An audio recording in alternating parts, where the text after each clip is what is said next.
Alright, so this is gonna be part 2, and I'm gonna give my thoughts on the new information they have for a Brave Neptune. So that is with the American title, straight translation. I don't know what the official name is gonna be. It'll be a long while, like 2019.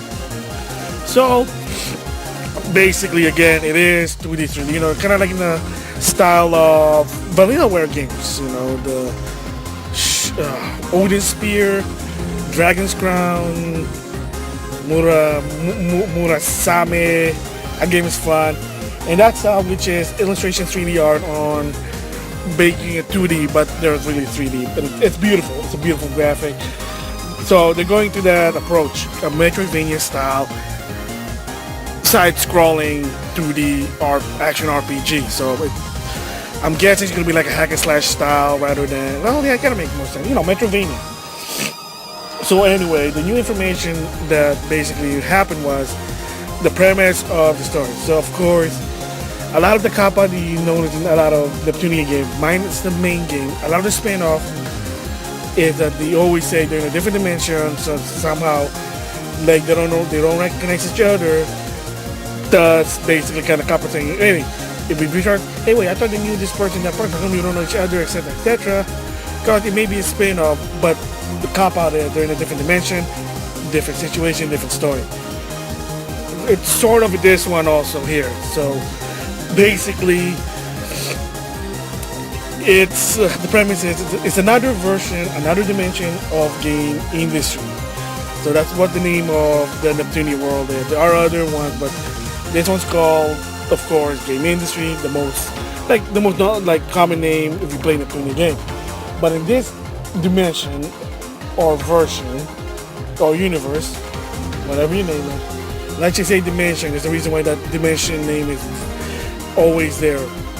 Is that in this dimension, it's all about everything. Game industry is 2D. Everything's supposed to be 2D superior. Cassette tape, cartridges, game cards, switch card, you name it, are superior than 3D polygon and disc Blu-ray ROM. So you kind of see the kind of like the joke there. And anything that's 3D is considered bad, and they get put. I forgot I read a bit, but they were put in a place where they dump all the quote-unquote bad 3D games.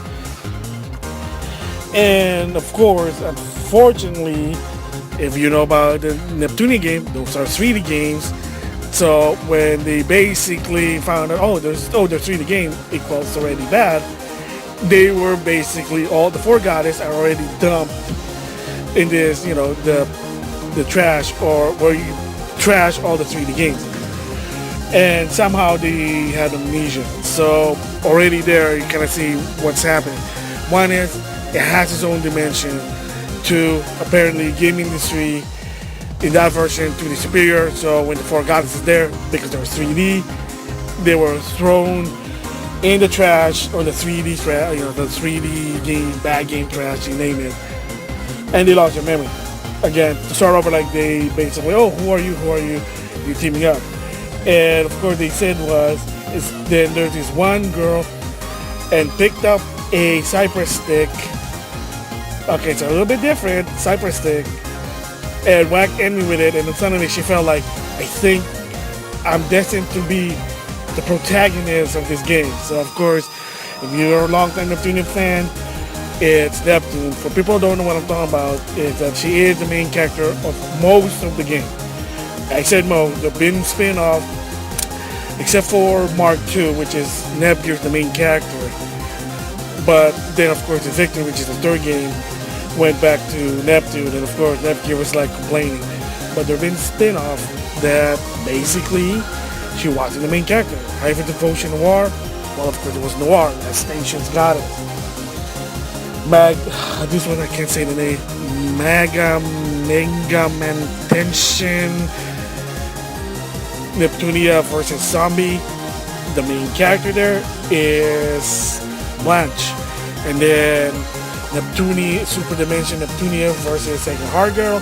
Believe it or not, it's two co-protagonists, which is Ideal Factory, Segami. She's kind of like Sega. It's Hatsume and Sega. That's why Segami. And she's supposed to be, well, the goddess of Sega, but she's also the maker of Sega. Again, different story there. But see, those are like the main characters. And of course, Neptune tends to always remind the player, oh, just remember, I am the main character no matter what. It may be this is a spin-off or whatever, but I'm the main character. So that's the reason the deal is that she's always obsessed with this protagonist thing, because, you know, I'm the main character, I'm the lead. And every time they go basically like she's not the center of the attention, she complains. That's the premise of Neptune. So basically, of course, she is the main character in this game, Brave Neptune. So what do I think of the story? Well, it's a Neptunia premise. It's no surprise. No surprise really. Is again, you know, kind of make it easy for the story rather than trying to connect it, because then it'll be more convoluted. So like I said, any spin-off is never connected to the main game, and it's not connected to the other game. So again, that'll be a different story. Maybe if I plan to do a retrospective of Neptunia. But what I think about the premise, I think it's pretty interesting. Just have to wait and see about it. So the question about this game, and I did say this before, so I'm going to say it again. What is this going to be a full retail game, or is this going to be a download game? There have been rumors it could be a download game for like $20 to $30, or it could be a $60 game. Who knows? But it depends if it's really that good. You know, we'll just have to wait and see the reviews. And of course, like I say, in Japan, it's going to come out in September. Outside of Japan, who knows? Because again, like I said before in my first video, Ideal Factory don't do worldwide release. They never do. It's not in their budget. That's insane. I don't care as long as they have English done. But still, they are be doing it, so hey, I'm cool with that. So my guess, there's two games, Brave Neptunia and Neptunia Rebirth Plus. So when are they going to be released? Okay, so in Japan, like I said, Rebirth 1 Plus is on the end of May, and Brave Neptune is going to be somewhere in September. I don't know what the date is, whatever. So if I go like the common rule of 6 months, it'll be 6 months for whatever that date. However, also, in my opinion, you want to release this game before the end of October all the way to the beginning of December. Why? Those are there's going to be a lot of big games that are going to come out there. Red Dead Redemption 2, in fact, it's going to be end of October. Smash Brothers is going to be a holiday game, that's my guess. I wouldn't be surprised if it's in September, but different story.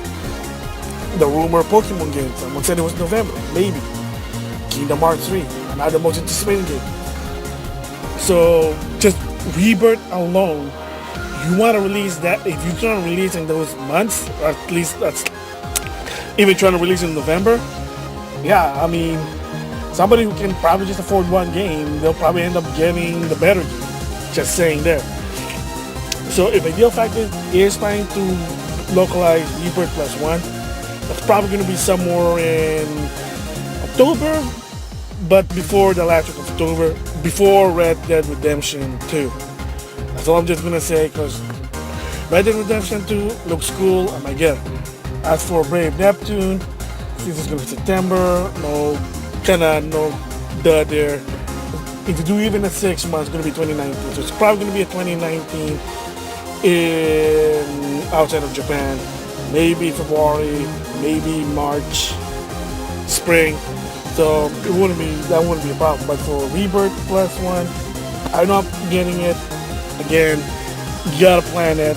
I wouldn't be surprised if Rebirth Plus 1 is going to be January of 2019.